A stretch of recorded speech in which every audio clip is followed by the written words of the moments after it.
Hello everyone, എല്ലാവർക്കും pathways അക്കാദമിയുടെ daily news അനാലിസിലേക്ക് സ്വാഗതം. ഇന്ന് നമ്മൾ ഡിസ്കസ് ചെയ്യുന്ന topics Ayushman Bharat, Pradhan Mantri Jan Arogya Yojana, air quality index, national anti doping agency, mission Mausam, PM E drive. അപ്പോൾ അതിനകത്ത് ആദ്യം ഡിസ്കസ് ചെയ്യാൻ പോകുന്നത് ഈ ജൻ ആരോഗ്യ യോജനയെ കുറിച്ചാണ്. അപ്പോൾ ഈ ജൻ ആരോഗ്യ യോജനയെ കുറിച്ച് ഇപ്പോൾ ഡിസ്കസ് ചെയ്യുന്നതിൻ്റെ ഒരു കോണ്ടെക്സ്റ്റ് എന്ന് പറയുന്നത്, ഇപ്പോൾ നമുക്കറിയാം ഇന്ത്യയിലെ ഇപ്പോൾ നിലവിൽ ഗവൺമെന്റ് പാവപ്പെട്ട ഫാമിലീസിൽ പെടുന്ന, അല്ലെങ്കിൽ ഇന്ത്യയിലെ ഏകദേശം 40% വരുന്ന പോപ്പുലേഷന് കൊടുക്കുന്ന ഒരു സൗജന്യമായിട്ടുള്ള ഹെൽത്ത് ഇൻഷുറൻസ് സ്കീമാണ് ഈ പ്രധാനമന്ത്രി ജൻ ആരോഗ്യ യോജന, അല്ലെങ്കിൽ ആയുഷ്മാൻ ഭാരത് പ്രധാനമന്ത്രി ജൻ ആരോഗ്യ യോജന എന്ന് പറയുന്നത്.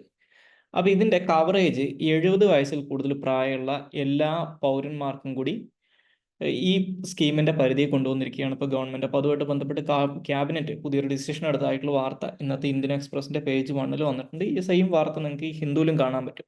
അപ്പോൾ ആ ഒരു കോണ്ടെക്സ്റ്റിലാണ് ഇതിനെക്കുറിച്ച് ഡിസ്കസ് ചെയ്യുന്നത്. അപ്പോൾ അതിന്റെ കൂടെ ഈ പുതുതായിട്ട് വന്നിട്ടുള്ള മാറ്റങ്ങൾ എന്താണെന്നും കൂടി ഒന്ന് പറയാം. അപ്പോൾ ഈ പദ്ധതിയെക്കുറിച്ച്, ഈ ഒരു പ്രോഗ്രാമിനെ കുറിച്ച് പറയുന്ന സമയത്ത് ഫസ്റ്റ് ഓഫ് ഓൾ എന്താണ് ഈ ആയുഷ്മാൻ ഭാരത് സ്കീം എന്ന് മനസ്സിലാക്കുക. ആയുഷ്മാൻ ഭാരത് സ്കീം എന്ന് പറയുന്നത് 2018 ഇന്ത്യൻ ഗവൺമെന്റ് ഇന്ത്യയിൽ ഒരു യൂണിവേഴ്സൽ ഹെൽത്ത് കവറേജ് കൊണ്ടുവരുന്നതിൻ്റെയൊക്കെ ഭാഗമായിട്ട് ലോഞ്ച് ചെയ്തിട്ടുള്ള ഒരു സ്കീമാണ്. അതായത് 2017 നമ്മുടെ ഇന്ത്യക്ക് ഒരു നാഷണൽ ഹെൽത്ത് പോളിസി ഓഫ് 2017 ഉണ്ടായിരുന്നു. അപ്പോൾ 2017 നാഷണൽ ഹെൽത്ത് പോളിസിക്കകത്ത് പ്രപ്പോസ് ചെയ്തിട്ടുണ്ടായിരുന്ന ഒന്നാണ് ഈ ഒരു യൂണിവേഴ്സൽ ഹെൽത്ത് കവറേജ് എന്ന് പറയുന്നത്. അപ്പോൾ അത് ആ പ്രപ്പോസൽ നടപ്പിലാക്കുന്നതിന് വേണ്ടിയിട്ടാണ് ഈ ആയുഷ്മാൻ ഭാരത് സ്കീം 2018 അനൗൺസ് ചെയ്യുന്നത്. അപ്പോൾ ഈ ആയുഷ്മാൻ ഭാരത് സ്കീമിന് 2 കോമ്പോണൻസ് ആണുള്ളത്. ഒന്നൊരു ഹെൽത്ത് ആൻഡ് വെൽനസ് സെന്റേഴ്സ് ആണ്. ഇപ്പോൾ നമ്മുടെ പ്രൈമറി ഹെൽത്ത് സെന്റേഴ്സ് പോലുള്ള കാര്യങ്ങളാണ് ഹെൽത്ത് ആൻഡ് വെൽനസ് സെന്റേഴ്സ് കൊണ്ട് ഉദ്ദേശിക്കുന്നത്. രണ്ടാമതായിട്ടുള്ളത് ഈ പ്രധാനമന്ത്രി ജൻ ആരോഗ്യ യോജനയാണ്, അല്ലെങ്കിൽ PMJAY എന്ന് പറയുന്നതാണ്. സോ ഇതാണ് ഇതിനകത്തുള്ള ഇൻഷുറൻസ് കോമ്പോണന്റ് എന്ന് പറയുന്നത്. അപ്പോൾ ബേസിക്കലി നമ്മുടെ ഇന്ത്യയിൽ സാമ്പത്തികമായിട്ട് ഏറ്റവും താഴേക്കിടയിലുള്ള 40% ജനങ്ങൾക്ക് സൗജന്യമായിട്ടുള്ള ഹെൽത്ത് കവറേജ് ആണ് ഈ പ്രധാനമന്ത്രി ജൻ ആരോഗ്യ യോജനക്കകത്ത് കൊടുക്കുന്നത്. അപ്പോൾ ഇതൊരു ഹെൽത്ത് ഇൻഷുറൻസ് പോളിസിയാണെന്ന് മനസ്സിലാക്കുക. ഇത് പറയപ്പെടുന്നത് ലോകത്തിലെ തന്നെ ഏറ്റവും വലിയ പബ്ലിക്ലി ഫണ്ടഡ് ആയിട്ടുള്ള ഹെൽത്ത് ഇൻഷുറൻസ് സ്കീമാണ് PMJAY എന്നാണ് പറയുന്നത്. അപ്പോൾ ഈ ഒരു സ്കീം അനുസരിച്ച് ഇന്ത്യയിലെ ഇത്തരത്തിൽ ഈ ക്രൈറ്റീരിയാസ് മീറ്റ് ചെയ്യുന്ന, അല്ലെങ്കിൽ ഈ സാമ്പത്തിക സ്ഥിതിയിൽ മോശം അവസ്ഥയിൽ നിൽക്കുന്ന, സോഷ്യോ എക്കണോമിക് കാസ്റ്റ് സെൻസസ് അനുസരിച്ച് ബാക്ക്വേർഡ് ആയെന്ന് കണക്കാക്കിയിട്ടുള്ള ആളുകൾക്ക് അവരുടെ കുടുംബങ്ങൾക്ക് 5 ലക്ഷം രൂപ വരെ ഫാമിലി ഹെൽത്ത് ഇൻഷുറൻസ് കവറേജ് കിട്ടും. ഓക്കെ, അതായത് അവർ സെക്കൻഡറി ആൻഡ് ടേഴ്സറി ഹോസ്പിറ്റലൈസേഷന്റെ ഭാഗമായിട്ട് അവർക്ക് വേണ്ടി വരുന്ന ഹെൽത്ത് എക്സ്പെൻസസിന് ഒരു 5 lakh rupees വരെ പെർ ഇയർ പെർ ഫാമിലിക്ക് ഗവൺമെന്റിന്റെ ഭാഗത്തുനിന്ന് സൗജന്യമായിട്ടുള്ള ഹെൽത്ത് കവറേജ് കിട്ടും. ഓക്കെ, അപ്പോൾ ഇത് ഇംപ്ലിമെന്റ് ചെയ്യുന്നത് ഞാൻ നേരത്തെ പറഞ്ഞതുപോലെ ഇന്ത്യയിലെ ഏറ്റവും പൂറസ്റ്റ് ആയിട്ടുള്ള, ഏറ്റവും വൾണറബിൾ ആയിട്ടുള്ള 40% പോപ്പുലേഷനാണ് ഇതിന്റെ ബെനിഫിറ്റ് കിട്ടുന്നത്. അപ്പോൾ ഇതിന്റെ ബെനിഫിഷ്യറീസിനെ ഐഡന്റിഫൈ ചെയ്യുന്നത് പ്രധാനമായിട്ടും 2011 സോഷ്യോ എക്കണോമിക് കാസ്റ്റ് സെൻസസ് റിപ്പോർട്ടിന്റെ അടിസ്ഥാനത്തിലാണ്. അപ്പോൾ ഈ പദ്ധതി, അതായത് ഈ പ്രധാനമന്ത്രി ജൻ ആരോഗ്യ യോജന എന്ന് പറയുന്നത് ആക്ച്വലി ഇന്ത്യയിൽ ആദ്യമായിട്ട് കൊണ്ടുവന്നിട്ടുള്ള ഒരു ഗവൺമെന്റ് ഫണ്ടഡ് ഹെൽത്ത് സ്കീം അല്ല. ഇതിനു മുമ്പ് 2008 മൻമോഹൻ സിംഗ് ഗവൺമെന്റിന്റെ സമയത്ത് ഉണ്ടായിരുന്ന ഒരു രാഷ്ട്രീയ സ്വാസ്ഥ്യ ബീമാ യോജന, അല്ലെങ്കിൽ RSBY എന്ന് പറയുന്നൊരു സ്കീം ഉണ്ടായിരുന്നു. അതിന്റെ ഒരു അപ്ഡേറ്റഡ് വേർഷനാണ് ശരിക്കും ഈ പ്രധാനമന്ത്രി ജൻ ആരോഗ്യ യോജന എന്ന് പറയുന്നത്. അതിനെക്കാട്ടിലും കുറച്ചും കൂടി കവറേജ് ഉള്ള, കുറച്ചും കൂടി ബെറ്റർ ആയിട്ടുള്ള ഒരു സ്കീമാണ് പ്രധാനമന്ത്രി ജൻ ആരോഗ്യ യോജന. അപ്പോൾ നേരത്തെ ഉണ്ടായിരുന്ന രാഷ്ട്രീയ സ്വാസ്ഥ്യ ബീമാ യോജന എന്ന് പറയുന്ന ഹെൽത്ത് ഇൻഷുറൻസ് കവറേജിന്, അല്ലെങ്കിൽ സൗജന്യമായിട്ടുള്ള ഹെൽത്ത് ഇൻഷുറൻസ് പോളിസിനെ റീപ്ലേസ് ചെയ്തുകൊണ്ടാണ് ഇത് വരുന്നത്. അപ്പോൾ ഇത് റീപ്ലേസ് ചെയ്ത് വരുന്ന സമയത്ത് ഇതിനകത്തുള്ള ബെനിഫിഷ്യറീസിനെ ഐഡന്റിഫൈ ചെയ്യുമ്പോൾ ഞാൻ നേരത്തെ പറഞ്ഞതുപോലെ 2011 സോഷ്യോ എക്കണോമിക് കാസ്റ്റ് സെൻസസിന്റെ അടിസ്ഥാനത്തിലാണ് ഈ PMJAYയുടെ ബെനിഫിഷ്യറീസിനെ ഐഡന്റിഫൈ ചെയ്യുന്നത്. അപ്പോൾ അങ്ങനെ വരുന്ന സമയത്തുള്ള ഒരു പ്രശ്നം എന്ന് പറയുന്നത്, ഈ രാഷ്ട്രീയ സ്വാസ്ഥ്യ ബീമാ യോജനക്കകത്തുള്ള ചില ബെനിഫിഷ്യറീസ് ആയിട്ടുണ്ടായിരുന്ന ആൾക്കാർ ഈ സോഷ്യോ എക്കണോമിക് കാസ്റ്റ് സെൻസസിനകത്ത് ഈ ക്രൈറ്റീരിയാസ് മീറ്റ് ചെയ്യാത്ത ആൾക്കാരായിരിക്കും.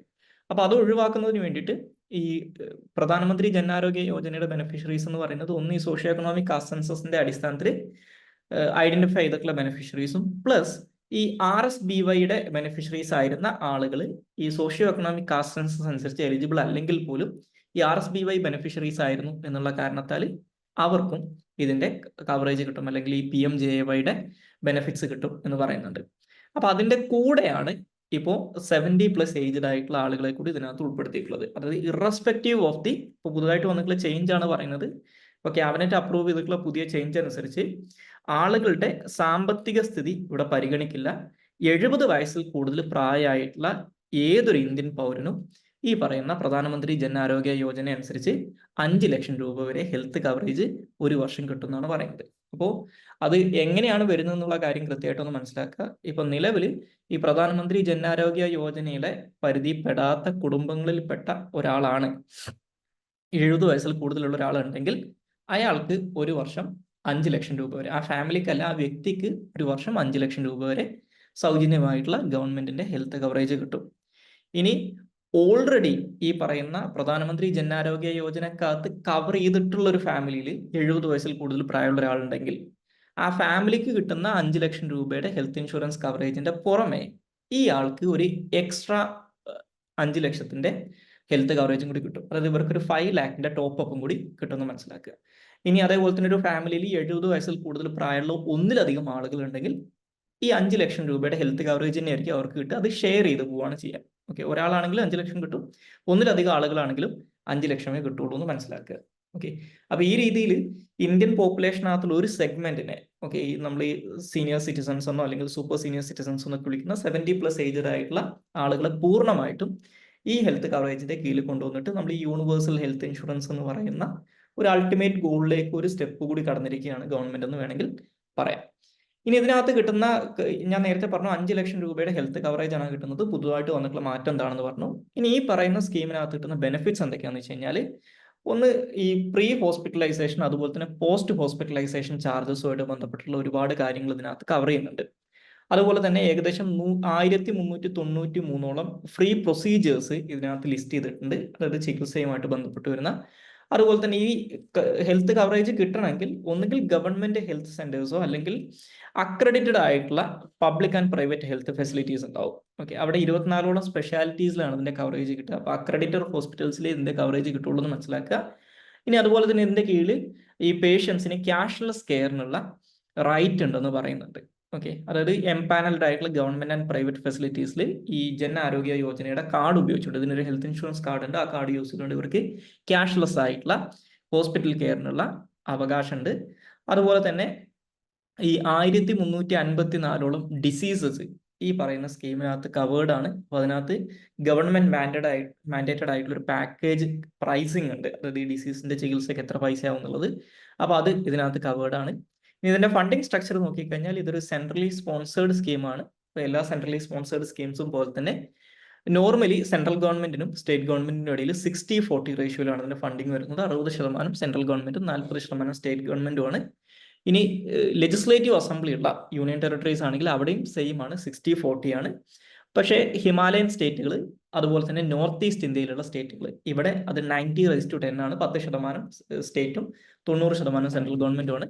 ലെജിസ്ലേച്ചർ ഇല്ലാത്ത യൂണിയൻ ടെറിട്ടറീസ് ആണെങ്കിൽ 100% കേന്ദ്ര ഗവൺമെന്റിന്റെ ഫണ്ടിങ് ആണ്.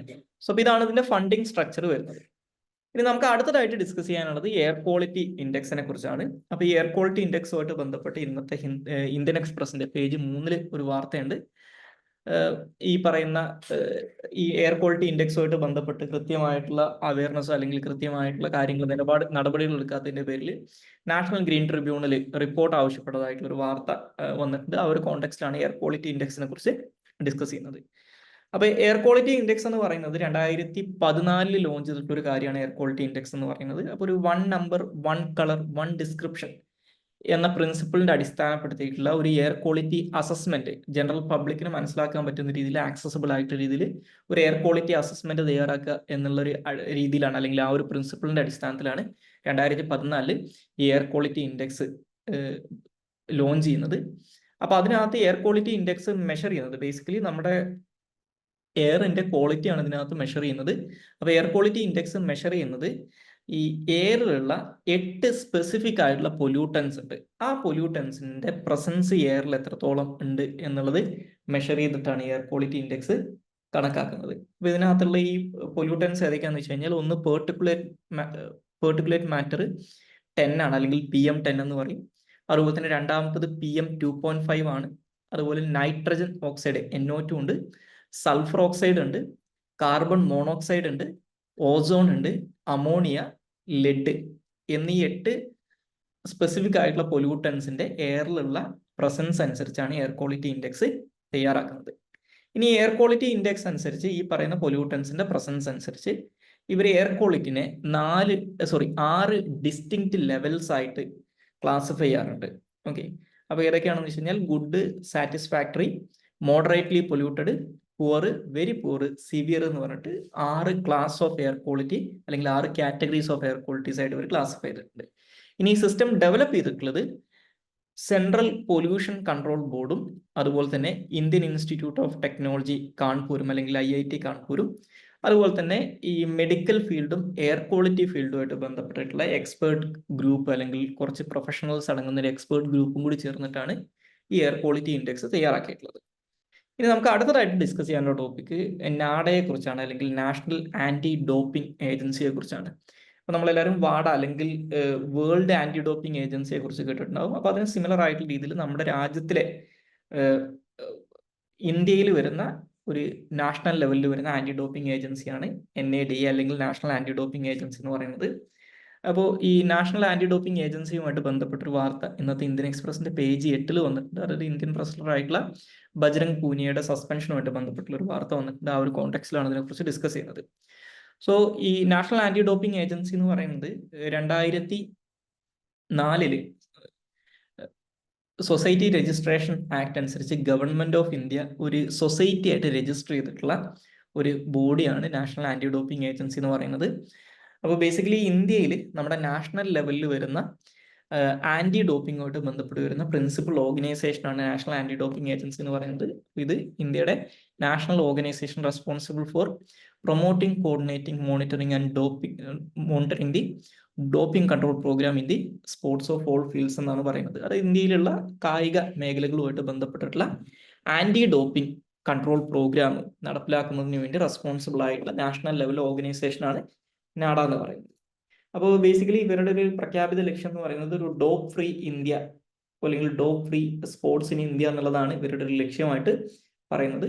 സോ അപ്പോൾ നമ്മുടെ ഇന്ത്യയിൽ ആന്റി ഡോപ്പിംഗ് പ്രോഗ്രാംസ് ഇംപ്ലിമെന്റ് ചെയ്യലാണ് ഇവർ ചെയ്യുന്നത്. അതായത് രാജ്യാന്തര തലത്തിൽ വരുന്ന ഒരു വേൾഡ് ആന്റി ഡോപ്പിംഗ് കോഡ് ഉണ്ട് 2021 വന്നിട്ടുള്ളത്. അത് നമ്മുടെ ഇന്ത്യയിൽ ഇംപ്ലിമെന്റ് ചെയ്യണം, അല്ലെങ്കിൽ അതനുസരിച്ചാണ് ഇവർ പ്രവർത്തിക്കുന്നത്. അതായത് ഈ വേൾഡ് ആന്റി ഡോപ്പിംഗ് ഏജൻസിയുടെ റൂൾസ് ആൻഡ് റെഗുലേഷൻസ് ഒക്കെ അനുസരിച്ചാണ് ഇവരും പ്രവർത്തിക്കുന്നത് മനസ്സിലാക്കുക. നമ്മുടെ ഇന്ത്യയിൽ ministry of youth affairs and സ്പോർട്സിന്റെ കീഴിലാണ് ഇവർ പ്രവർത്തിക്കുന്നത്. സോ ഇനി നമുക്ക് അടുത്തതായിട്ട് ഡിസ്കസ് ചെയ്യാനുള്ളത് മിഷൻ മോസത്തെ കുറിച്ചാണ്. സോ ഈ മിഷൻ മോസവുമായിട്ട് ബന്ധപ്പെട്ട് ഇപ്പോൾ റീസെന്റ് യൂണിയൻ ക്യാബിനറ്റ് അപ്രൂവ് ചെയ്തിട്ടുള്ള ഒരു മിഷനാണിത്. അപ്പോൾ ഈ മിഷൻ മോസവുമായിട്ട് ബന്ധപ്പെട്ട് ഇന്നത്തെ ഇന്ത്യൻ എക്സ്പ്രസിന്റെ പേജ് 10 ഒരു വാർത്ത വന്നിട്ടുണ്ട്. ആ ഒരു കോണ്ടെക്സ്റ്റിലാണ് ഇതിനെക്കുറിച്ച് ഡിസ്കസ് ചെയ്യുന്നത്. ഏകദേശം 2000 കോടി രൂപയുടെ ഒരു ഫണ്ട് വിനിയോഗിക്കുന്ന, അല്ലെങ്കിൽ അത്രയും വലിയ ചെലവ് വരുന്ന ഒരു പദ്ധതിയായിട്ടാണ് ഈ മിഷൻ മോസം ഇപ്പോൾ പ്രഖ്യാപിച്ചിട്ടുള്ളത്. അപ്പോൾ ഇതുമായിട്ട് ബന്ധപ്പെട്ട് ഇന്നത്തെ ഹിന്ദുവിലും ഇന്ത്യൻ എക്സ്പ്രസിലും ഒക്കെ വാർത്തയുണ്ട്. ആ ഒരു കോണ്ടെക്സ്റ്റിലാണ് ഇതിനെക്കുറിച്ച് ഡിസ്കസ് ചെയ്യുന്നത്. സോ ബേസിക്കലി ഈ മിഷൻ മോസം എന്ന് പറയുന്നത്, ഈ മിഷൻ മോസത്തിന് ഒരിക്കലും ഫസ്റ്റ് ഓഫ് ഓൾ നമ്മുടെ ഇന്ത്യയിൽ ഓൾറെഡി ഒരു പ്രൊജക്ട് മോസം ഉണ്ട്. അതായത് ഇന്ത്യൻ കൾച്ചർ മറ്റുള്ള രാജ്യങ്ങളിലേക്കൊക്കെ നമ്മുടെ സോഫ്റ്റ് പവർ പ്രൊജക്ടിന്റെ ഭാഗമായിട്ട് ഇന്ത്യൻ കൾച്ചറൽ ഇൻഫ്ലുവൻസ് വർദ്ധിപ്പിക്കുന്നതിന് വേണ്ടിയിട്ട് എക്സ്റ്റേണൽ അഫയേഴ്സ് മിനിസ്ട്രിയും അതുപോലെ തന്നെ മിനിസ്ട്രി ഓഫ് കൾച്ചറും കൂടി നടപ്പിലാക്കുന്ന ഒരു പ്രൊജക്ട് മോസം ഉണ്ട്. അതുമായിട്ട് ഇതിനെ കൺഫ്യൂസ് ചെയ്യരുത്. ഈ മിഷൻ മോസം എന്ന് പറയുന്നത് മെട്രോളജിയുമായിട്ട് ബന്ധപ്പെട്ട് വരുന്ന, അതായത് കാലാവസ്ഥാ നിരീക്ഷണവുമായിട്ട് ബന്ധപ്പെട്ട് വരുന്ന ഒരു പുതിയൊരു പ്രൊജക്റ്റാണ്. അപ്പോൾ നമ്മുടെ ഇന്ത്യയുടെ വെതർ സർവേലൻസ് അല്ലെങ്കിൽ കാലാവസ്ഥ പ്രഡിക്ഷനുള്ള ഇന്ത്യയുടെ മെട്രോളജി ഡിപ്പാർട്ട്മെന്റിന്റെ എബിലിറ്റിനെ വലിയ രീതിയിൽ സ്ട്രെങ്തൻ ചെയ്യുന്നതിന് വേണ്ടിയിട്ടുള്ള ഒരു ഗവൺമെന്റ് പദ്ധതിയാണ് മിഷൻ മോസ് എന്ന് പറയുന്നത്. അതായത് 2012 നമ്മുടെ ഇന്ത്യയിൽ ഇത്തരത്തിൽ മൺസൂൺ കൃത്യമായിട്ട് പ്രഡിക്റ്റ് ചെയ്യുന്നതിന് വേണ്ടിയിട്ട് ഒരു മിഷൻ മൺസൂൺ നമ്മൾ ഇംപ്ലിമെന്റ് ചെയ്തിട്ടുണ്ടായിരുന്നു, അല്ലെങ്കിൽ നാഷണൽ മിഷൻ മൺസൂൺ എന്ന് പറഞ്ഞിട്ടൊരു മിഷൻ ഇംപ്ലിമെന്റ് ചെയ്തിട്ടുണ്ടായിരുന്നു. അപ്പൊ അതിന്റെ അടിസ്ഥാനത്തിൽ ഒരുപാട് പുതിയ വെതർ സർവൈലൻസ് റഡാറുകളും മറ്റുള്ള സാറ്റലൈറ്റുകളൊക്കെ നമ്മൾ കൂടുതൽ ഡിപ്ലോയ് ചെയ്തുകൊണ്ട് തന്നെ മൺസൂൺ കുറേയൊക്കെ നമുക്ക് പ്രിഡിക്റ്റ് ചെയ്യാൻ പറ്റുന്നുണ്ട്. അപ്പൊ അതിന് സമാനമായിട്ടുള്ള രീതിയിൽ ഇന്ത്യയിലെ എക്സ്ട്രീം വെതർ ഇവന്റ്സ് കൃത്യമായിട്ട് പ്രഡിക്റ്റ് ചെയ്യുന്നതിന് വേണ്ടിയിട്ടുള്ള കാര്യങ്ങളൊക്കെ ചെയ്യുന്നതിന് വേണ്ടിയിട്ട് അതിനുള്ള റഡാർ സർവൈലൻസ് സിസ്റ്റവും കാര്യങ്ങളൊക്കെ ഇംപ്ലിമെന്റ് ചെയ്യുന്നതിനൊക്കെ വേണ്ടിയിട്ട് വലിയ രീതിയിൽ ഈ സെക്ടറിനകത്ത് ഇൻവെസ്റ്റ് ചെയ്തുകൊണ്ട് ഈ ഒരു എബിലിറ്റി വർദ്ധിപ്പിക്കുന്നതിന് വേണ്ടിയിട്ട് അല്ലെങ്കിൽ ഇതിനെ സ്ട്രെങ്തൻ ചെയ്യുന്നതിന് വേണ്ടിയിട്ടുള്ള ഒരു ഗവൺമെന്റ് പദ്ധതിയാണ് മിഷൻ മോസ് എന്ന് മനസ്സിലാക്കുക. ഇത് മിനിസ്ട്രി ഓഫ് എർത്ത് സയൻസിന്റെ കീഴിലാണ് ഈ പദ്ധതി വരുന്നത്. അപ്പൊ ഇതിന്റെ എയിം എന്ന് പറയുന്നത് നമ്മുടെ ഇന്ത്യയുടെ വെതർ സർവൈലൻസ്, അതുമായിട്ട് ബന്ധപ്പെട്ട് വരുന്ന മോഡലിംഗ്, വെതർ ഫോർകാസ്റ്റിംഗ്, ഈ കാര്യങ്ങളെ വലിയ രീതിയിൽ ഇംപ്രൂവ് ചെയ്യുക എന്നുള്ളതാണ്. അപ്പൊ അതിനു വേണ്ടിയിട്ട് ഈ മേഖലകളിൽ ഹെവി ഇൻവെസ്റ്റ്മെന്റ് ഗവൺമെന്റ് നടത്താൻ പോവാണ്. അപ്പൊ ഇത്തരത്തിലുള്ള കാര്യങ്ങൾ ചെയ്യുന്നതിന്റെ അൾട്ടിമേറ്റ് ഒബ്ജക്റ്റീവ് എന്ന് പറയുന്നത് നമ്മുടെ ഇന്ത്യയുടെ ഈ പറയുന്ന വെതറുമായിട്ട് ബന്ധപ്പെട്ട് വരുന്ന ഒരുപാട് സെക്ടേഴ്സ് ഉണ്ട്. Agriculture, aviation, defence, disaster management, tourism, health, ഈ മേഖലകളൊക്കെ ഇതിലൂടെ ഈ പറയുന്ന മിഷൻ മോസത്തിലൂടെ ഈ മേഖലകൾക്കൊക്കെ ബെനിഫിറ്റ് കിട്ടുന്ന പറയുന്നത്. അപ്പൊ ഇവർക്കൊക്കെ ബെനിഫിഷ്യൽ ആയിട്ടുള്ള രീതിയിൽ ഇന്ത്യയുടെ വെതർ സർവൈലൻസും മോഡലിംഗും ഫോർകാസ്റ്റിംഗും ഒക്കെ ഇംപ്രൂവ് ചെയ്യുക എന്നുള്ളതാണ് ഈ പദ്ധതിയുടെ ലക്ഷ്യമായിട്ട് പറയുന്നത്. അപ്പൊ ഈ പദ്ധതി ഇംപ്ലിമെന്റ് ചെയ്യുന്നത് മിനിസ്ട്രി ഓഫ് എർത്ത് സയൻസിന്റെ കീഴിൽ വരുന്ന അല്ലെങ്കിൽ ഈ ministry of earth science fund ചെയ്യുന്ന 3 ഇൻസ്റ്റിറ്റ്യൂഷൻസ് ആണ്.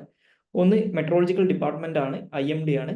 രണ്ടാമത്തത് Indian institute of tropical meteorology, പൂനെയിലുള്ള അവരാണ്. മൂന്നാമതായിട്ടുള്ളത് national centre for medium range weather forecasting, Noida. ഈ 3 ഇൻസ്റ്റിറ്റ്യൂഷൻസ് ആണ് ഈ പദ്ധതി ഇംപ്ലിമെന്റ് ചെയ്യുന്നത്, അല്ലെങ്കിൽ ഇവരിലൂടെയാണ് പ്രധാനമായിട്ടും ഈ പദ്ധതി മിനിസ്ട്രി ഓഫ് എർത്ത് സയൻസ് നടപ്പിലാക്കുന്നത്. അതുകൂടാതെ ഇത് നടപ്പിലാക്കുന്ന കാര്യത്തിൽ ഈ 3 ഇൻസ്റ്റിറ്റ്യൂഷൻസിനെയും ഈ മിനിസ്ട്രി ഓഫ് എർത്ത് സയൻസിന്റെ കീഴിൽ വരുന്ന മറ്റു ചില ബോഡീസ് ഉണ്ട്. ഇപ്പോൾ Indian national centre for ocean information services, അതുപോലെ തന്നെ national centre four polar and ocean research, അതുപോലെ തന്നെ national institute of ocean technology എന്നൊക്കെ പറയുന്ന മറ്റുള്ള ഇൻസ്റ്റിറ്റ്യൂഷൻസ് ഉണ്ട്. അവരും ഈ പറയുന്ന 3 ഇൻസ്റ്റിറ്റ്യൂഷൻസിനെ ഈ പദ്ധതിയുമായിട്ട് ബന്ധപ്പെട്ട് സപ്പോർട്ട് ചെയ്യുന്നതാണ് പറയുന്നത്. ഇനി ഈ പറയുന്ന പദ്ധതിയുടെ ലക്ഷ്യങ്ങളായിട്ട് അല്ലെങ്കിൽ ഒബ്ജക്റ്റീവ്സ് ആയിട്ട് പറയുന്ന കാര്യങ്ങൾ എന്ന് പറയുന്നത്, ഒന്ന്, നമ്മുടെ ഇന്ത്യയുടെ ഡിഫറെന്റ് ജിയോഗ്രഫിക്കൽ ആൻഡ് ടെമ്പറൽ സ്കെയിൽസിനകത്ത് കൃത്യമായിട്ടുള്ള ആക്യുറേറ്റ് ആയിട്ടുള്ള കൃത്യസമയത്തുള്ള ടൈംലി ആയിട്ടുള്ള വെതർ ഫോർകാസ്റ്റുകളും അലേർട്ടുകളും പ്രൊവൈഡ് ചെയ്യുക എന്നുള്ളതാണ്. രണ്ടാമതായിട്ട് എക്സ്ട്രീം വെതർ ഇവന്റ്സ് നടക്കുന്നതിന് മുമ്പ് തന്നെ അതിനെക്കുറിച്ച് കൃത്യമായിട്ടുള്ള അലേർട്ടുകളും വാർണിങ്ങുകളും പ്രൊവൈഡ് ചെയ്യുക. മൂന്നാമതായിട്ട് പറയുന്നത് ഇൻട്രൊഡ്യൂസ് വെതർ ഇന്റർവെൻഷൻസ് എന്നുള്ളതാണ്. അതായത് ഈ ഫോഗ്, ഹെയിൽ, റെയിൻഫോൾ പോലുള്ള കാര്യങ്ങളെ മാനേജ് ചെയ്യുന്നതിന് വേണ്ടിയിട്ടുള്ള വെതർ ഇന്റർവെൻഷൻസ് ഇൻട്രൊഡ്യൂസ് ചെയ്യുക. അതുപോലെ തന്നെ ഈ വെതർ ഫോർകാസ്റ്റിംഗിന് ഈ കാര്യങ്ങളുമായിട്ട് ബന്ധപ്പെട്ടിട്ടുള്ള ആളുകൾക്കുള്ള കപ്പാസിറ്റി ബിൽഡിങ്ങും ട്രെയിനിങ്ങും പ്രൊവൈഡ് ചെയ്യുക. ഈ കാര്യങ്ങളാണ് ഈ പദ്ധതിയുടെ ലക്ഷ്യങ്ങളായിട്ട് പറയുന്നത്. ഇനി ഈ പറയുന്ന പദ്ധതിക്ക് അത് ഞാൻ പറഞ്ഞു വലിയ രീതിയിലുള്ള ഇൻവെസ്റ്റ്മെന്റ് ഗവൺമെന്റ് നടത്താൻ പോകുന്നുണ്ട്. അപ്പൊ എന്തൊക്കെ മേഖലകളിലാണ് ഈ വെതർ ഈ പറയുന്ന പദ്ധതി നടപ്പിലാക്കുന്നതിന് വേണ്ടിയിട്ട് ഏതൊക്കെ മേഖലകളിലാണ് ഇൻവെസ്റ്റ്മെന്റ് വരുന്നതെന്ന് വെച്ച് കഴിഞ്ഞാൽ, ഒന്ന്, ഈ പറയുന്ന വെതർ കൃത്യമായിട്ട് ഫോർകാസ്റ്റ് ചെയ്യുന്നതിന് വേണ്ടിയിട്ടുള്ള നെക്സ്റ്റ് ജനറേഷൻ റഡാറുകളും സാറ്റലൈറ്റ് സിസ്റ്റംസും അഡ്വാൻസ് സെൻസേഴ്സും ഒക്കെ ഇതിന്റെ ഭാഗമായിട്ട് ഗവൺമെന്റ് അല്ലെങ്കിൽ ഈ ഫണ്ട് ഉപയോഗിച്ചുകൊണ്ട് ഡിപ്ലോയ് ചെയ്യും.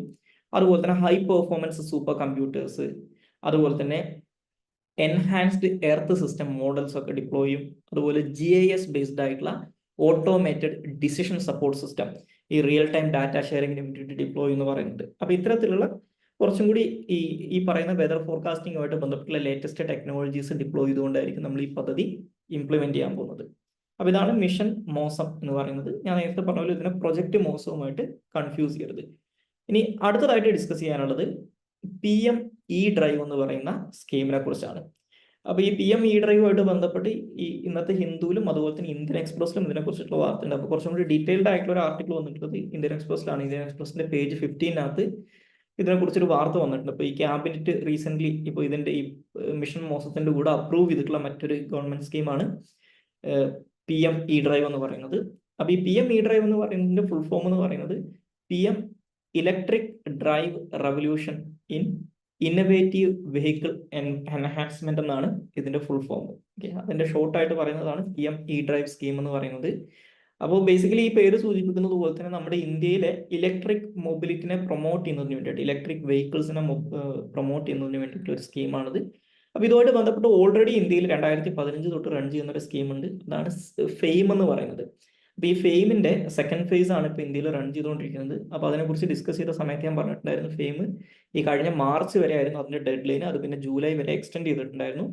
അപ്പൊ ഇനി ചിലപ്പോൾ അതിന് കണ്ടിന്യൂഷൻ ആയിട്ട് പുതിയ സ്കീം വരും, അല്ലെങ്കിൽ അത് തന്നെ കണ്ടിന്യൂ ചെയ്യാനുള്ള സാധ്യത ഉണ്ടെന്നൊക്കെ പറഞ്ഞിട്ടുണ്ടായിരുന്നു. പക്ഷെ അതേസമയം ഈ ഫെയിം സ്കീമിനകത്ത് ഒരുപാട് ഇഷ്യൂസും ഗവൺമെന്റിന്റെ ഭാഗത്തുനിന്ന് ശ്രദ്ധയിൽപ്പെട്ടിട്ടുണ്ടായിരുന്നു. അതായത് ഈ ഫെയിമിന്റെ ഭാഗമായിട്ട് കൊടുക്കുന്ന സബ്സിഡീസ് ഒന്നും കൃത്യമായിട്ട് അല്ല പോകുന്നത് എന്നുള്ള രീതിയിലുള്ള പ്രശ്നങ്ങളൊക്കെ ഉണ്ടായിരുന്നു. അപ്പൊ അതുകൊണ്ട് തന്നെ ഈ ഫെയിം പ്രോഗ്രാമിനെ റീപ്ലേസ് ചെയ്തുകൊണ്ടാണ് ഇപ്പൊ PM-E ഡ്രൈവ് സ്കീം വന്നിട്ടുള്ളത്. ഇനി ഫെയിം പ്രോഗ്രാം ഉണ്ടാവില്ല, അതിന് പകരം ഈ PM-E ഡ്രൈവ് സ്കീമാണ് ഉണ്ടാവാൻ പോകുന്നത്. അപ്പോൾ ഇത് രണ്ടും തമ്മിലുള്ള മേജർ ഡിഫറൻസസും കൂടി നമ്മൾ അറിഞ്ഞിരിക്കണം. അപ്പൊ ഈ ഫെയിം പ്രോഗ്രാം പോലെ തന്നെ ഈ PM-E ഡ്രൈവ് സ്കീമും ഇംപ്ലിമെന്റ് ചെയ്യുന്നത് മിനിസ്ട്രി ഓഫ് ഹെവി ഇൻഡസ്ട്രീസ് ആണ്. അവരുടെ കീഴിലാണ് ഈ പദ്ധതി വരുന്നത്. അപ്പൊ ഇത് ബേസിക്കലി എന്താണെന്ന് വെച്ച് കഴിഞ്ഞാൽ നമ്മുടെ ഫെയിം പ്രോഗ്രാം പോലെ തന്നെയാണ് ഇന്ത്യയിലെ ഇലക്ട്രിക് മൊബിലിറ്റിനെ പ്രൊമോട്ട് ചെയ്യുക എന്നുള്ളതാണ്. ഇലക്ട്രിക് വെഹിക്കിൾസിനെയും അതുമായിട്ട് ബന്ധപ്പെട്ടുള്ള ഇൻഫ്രാസ്ട്രക്ചറിനൊക്കെ സപ്പോർട്ട് ചെയ്യുന്നതിലൂടെ ഇലക്ട്രിക് മൊബിലിറ്റിനെ പ്രൊമോട്ട് ചെയ്യാതെ നമ്മുടെ ഇലക്ട്രിക് വെഹിക്കിളിലേക്കുള്ള ഒരു ട്രാൻസിഷനെ കുറച്ചും കൂടി സ്മൂത്ത് ആക്കി മാറ്റുക എന്നുള്ളതാണ് ഇതിന്റെ ലക്ഷ്യമായിട്ട് പറയുന്നത്. അപ്പോൾ ഇപ്പോൾ ഏകദേശം 2 വർഷത്തേക്കാണ് ഈ പദ്ധതി ഇപ്പോൾ അനൗൺസ് ചെയ്തേക്കുന്നത്. അതിന് വേണ്ടിയിട്ട് ഏകദേശം 10,900 കോടി രൂപയാണ് ഇതിന്റെ പ്രൊജക്ട് ഔട്ട്ലേ ആയിട്ട് അനൗൺസ് ചെയ്തിട്ടുള്ളത്. ഇനി ഈ PM E-ഡ്രൈവ് സ്കീമിനകത്ത് വരുന്ന പ്രധാനപ്പെട്ട കോമ്പോണൻസ് എന്തൊക്കെയാണെന്ന് വെച്ച് കഴിഞ്ഞാൽ, ഒന്ന് ഇലക്ട്രിക് 2 വീലേഴ്സ്, 3 വീലേഴ്സ്, ബസ്സസ്, അതായത് electric buses, electric ambulances, electric trucks, ഇത്രയും വാഹനങ്ങൾക്ക് സബ്സിഡി ഗവൺമെന്റ് പ്രൊവൈഡ് ചെയ്യും. അപ്പൊ നമ്മൾ ഈ ഫെയിമുമായിട്ട് കമ്പയർ ചെയ്യുമ്പോൾ ഇവിടെ മിസ് ഔട്ട് ആയിട്ടുള്ള 2 കാര്യങ്ങൾ എന്ന് പറയുന്നത്, ഫെയിമിനകത്ത് ഹൈബ്രിഡ് കാറുകൾക്കും ഇലക്ട്രിക് കാറുകൾക്കും സബ്സിഡി ഉണ്ടായിരുന്നു. പക്ഷെ ആ 2 സബ്സിഡി ഇപ്പൊ നിർത്തലാക്കിയിട്ടുണ്ട്. Electric 2 wheelers, 3 wheelers, bus, ambulances, trucks, ഇത്രയും കാര്യങ്ങൾക്കാണ് PM E-ഡ്രൈവ് സ്കീമിനകത്ത് സബ്സിഡി ഉള്ളത്. അപ്പൊ നേരത്തെ ഫെയിം സ്കീമിനകത്ത് ഉണ്ടായിരുന്നതുപോലെ ഇലക്ട്രിക് കാറുകൾക്കോ ഹൈബ്രിഡ് കാറുകൾക്കോ ഇതിൽ സബ്സിഡി ഇല്ല, ആ സബ്സിഡി ഒഴിവാക്കിയിട്ടുണ്ട്. ഇനി രണ്ടാമത്തെ കോമ്പോണന്റ് എന്ന് പറയുന്നത്, ഈ പറയുന്ന വാഹനങ്ങൾക്ക്, അതായത് 2 വീലേഴ്സിനും 3 വീലേഴ്സിനും ആംബുലൻസുകൾക്ക് ഒക്കെ അത് ബേസിക്കലി കൺസ്യൂമർ വെഹിക്കിൾസ് ആവുമല്ലോ. അപ്പോൾ അതിനുള്ള സബ്സിഡി എങ്ങനെയാണ് പ്രൊവൈഡ് ചെയ്യുന്നത്? അപ്പോൾ അതിനുള്ള സബ്സിഡി പ്രൊവൈഡ് ചെയ്യുന്നത് വൗച്ചേഴ്സ് ആയിട്ടാണ്. അതായത് ഈ EV ബയേഴ്സ്, അതായത് ഈ സബ്സിഡി കിട്ടുന്ന EV വെഹിക്കിൾസ് പർച്ചേസ് ചെയ്യുന്ന സമയത്ത് ഉപഭോക്താക്കൾക്ക് എന്ത് ചെയ്യും, ഒരു ഡിമാൻഡ് ഇൻസെന്റീവ് കിട്ടുന്നതിന് വേണ്ടിയിട്ട് അവർക്ക് വൗച്ചേഴ്സ് ഗവൺമെന്റ് പ്രൊവൈഡ് ചെയ്യും. അത് പർച്ചേസ് ചെയ്യുന്ന സമയത്ത് അവരുടെ ആധാർ ഒതന്റിക്കേറ്റഡ്, അതായത് ഈ പറയുന്ന കൺസ്യൂമറുടെ ആധാർ ഒതന്റിക്കേറ്റ് ചെയ്തുകൊണ്ട് ഇവർക്ക് വൗച്ചർ പ്രൊവൈഡ് ചെയ്യും. ഈ വൗച്ചർ വെച്ചുകൊണ്ട് ഇവർക്ക് എന്ത് ചെയ്യാം, ഇവർക്ക് ഈ സബ്സിഡി ക്ലെയിം ചെയ്യാം. വൗച്ചർ ഈ ഇലക്ട്രിക് വെഹിക്കിളിന്റെ പ്രൊഡ്യൂസറുടെ കയ്യിലാണ് അവസാനം എത്തുക. ആ പ്രൊഡ്യൂസർക്ക് ഗവൺമെന്റിൽ സബ്മിറ്റ് ചെയ്ത് കഴിഞ്ഞാൽ ഗവൺമെന്റിന്റെ ഭാഗത്ത് നിന്ന് സബ്സിഡി എമൗണ്ട് കിട്ടും. ആ രീതിയിലാണ് ഇത് എസ്റ്റാബ്ലിഷ് ചെയ്തേക്കുന്നത്. ഇനി അതുപോലെ തന്നെ നമ്മുടെ ഇന്ത്യയിൽ ഇലക്ട്രിക് വെഹിക്കിൾസുമായിട്ട് ബന്ധപ്പെട്ട് വരുന്ന ഒരു ഇഷ്യൂ ആണ് റേഞ്ചിന്റെ ഇഷ്യൂ, അതായത് കൃത്യമായിട്ട് ചാർജിങ് ഇൻഫ്രാസ്ട്രക്ചർ ഇല്ല എന്നുള്ളത്. അപ്പൊ നമ്മൾ ഈ ഫെയിം സ്കീമിനകത്ത് ഉണ്ടായിരുന്നത് പോലെ തന്നെ ചാർജിങ് ഇൻഫ്രാസ്ട്രക്ചർ ഇംപ്രൂവ് ചെയ്യുന്നതിന് വേണ്ടിയിട്ടുള്ള ഒരു കോമ്പോണന്റും ഈ സ്കീമിലുണ്ട്. ആക്ച്വലി ഈ സ്കീമിനകത്ത് ഈ സബ്സിഡി എന്നുള്ളത് ഒരു ചെറിയ എലമെന്റ് മാത്രമാണ്. ഈ കൺസ്യൂമർ വെഹിക്കിളിനുള്ള സബ്സിഡി എന്ന് പറയുന്നത് ചെറിയ എലമെന്റ് മാത്രമാണ്. അത് കൂടാതെ ഈ പറഞ്ഞിട്ടുള്ള സ്റ്റേറ്റ് ഗവൺമെന്റുകളുടെ കീഴിലുള്ള പബ്ലിക് ട്രാൻസ്പോർട്ടേഷൻ അതോറിറ്റീസിന് ഇലക്ട്രിക് വെഹിക്കിൾസ് വാങ്ങിക്കുന്നതിന് വേണ്ടിയിട്ടുള്ള ഫണ്ട് ഉണ്ട്. അതുപോലെ തന്നെ ട്രക്കുകൾ വാങ്ങിക്കുന്നതിന് വേണ്ടിയിട്ടുള്ള ഫണ്ട് ഉണ്ട്. ഹെൽത്ത് ഫെസിലിറ്റീസിനകത്ത് ഇലക്ട്രിക് ആംബുലൻസുകൾ വാങ്ങിക്കുന്നതിനുള്ള ഫണ്ടുണ്ട്. അതുകൂടാതെ നമ്മൾ ഫെയിം സ്കീമിനകത്ത് ഉണ്ടായിരുന്നത് പോലെ തന്നെ ഈ ചാർജിങ് ഇൻഫ്രാസ്ട്രക്ചർ ഇംപ്രൂവ് ചെയ്യുന്നതിന് വേണ്ടിയിട്ട് ഒരു electric vehicle public charging stations അല്ലെങ്കിൽ EVPCSകൾ എസ്റ്റാബ്ലിഷ് ചെയ്യുന്നതിന് വേണ്ടിയിട്ടുള്ള ഒരു പ്രൊവിഷൻ ഉണ്ട്. അപ്പോൾ EV പെനട്രേഷൻ കണക്കാക്കിക്കൊണ്ട്, അതായത് ഓരോ സിറ്റീസിലും EV പെനട്രേഷൻ ഡിഫറെന്റ് ആയിരിക്കും. അപ്പോൾ വലിയ രീതിയിൽ EV പെനട്രേഷൻ ഉള്ള സിറ്റികളിലും അതുപോലെ തന്നെ സെലക്ടഡ് ഹൈവേസിലും ഈ ഗവൺമെന്റ് ഈ ഫണ്ട് ഉപയോഗിച്ചുകൊണ്ട് ഇത്തരത്തിലുള്ള ഇലക്ട്രിക് ചാർജിങ് പോയിന്റുകൾ അല്ലെങ്കിൽ electric vehicle public charging stations establish ചെയ്യും എന്ന് പറയുന്നുണ്ട്. അപ്പൊ ഇത്രയും കാര്യങ്ങളാണ് ഈ സ്കീമിനകത്ത് വരുന്നത്. അപ്പോൾ എസ്പെഷ്യലി ഈ ഫെയിമും ഒക്കെ ആയിട്ട് ബന്ധപ്പെട്ടുള്ള ഒരു കമ്പാരിസൺ ഉണ്ട് ഇതിന്റെ കൂടെ അറിഞ്ഞിരിക്കുക. ഫെയിമിനെ കുറിച്ച് വീണ്ടും നമ്മൾ ഡിസ്കസ് ചെയ്യാത്തത് ഈ അടുത്ത് തന്നെ നമ്മൾ കറണ്ട് അഫയേഴ്സിനകത്ത് ഫെയിമിനെ കുറിച്ച് ഡിസ്കസ് ചെയ്തിട്ടുണ്ടായിരുന്നു എന്നുള്ളതുകൊണ്ടാണ്. അപ്പൊ ഇത്രയും കാര്യങ്ങളാണ് ഇന്നത്തെ ഡെയിലി ന്യൂസ് അനാലിസിനകത്ത് ഡിസ്കസ് ചെയ്യാനുള്ളത്. So thank you all.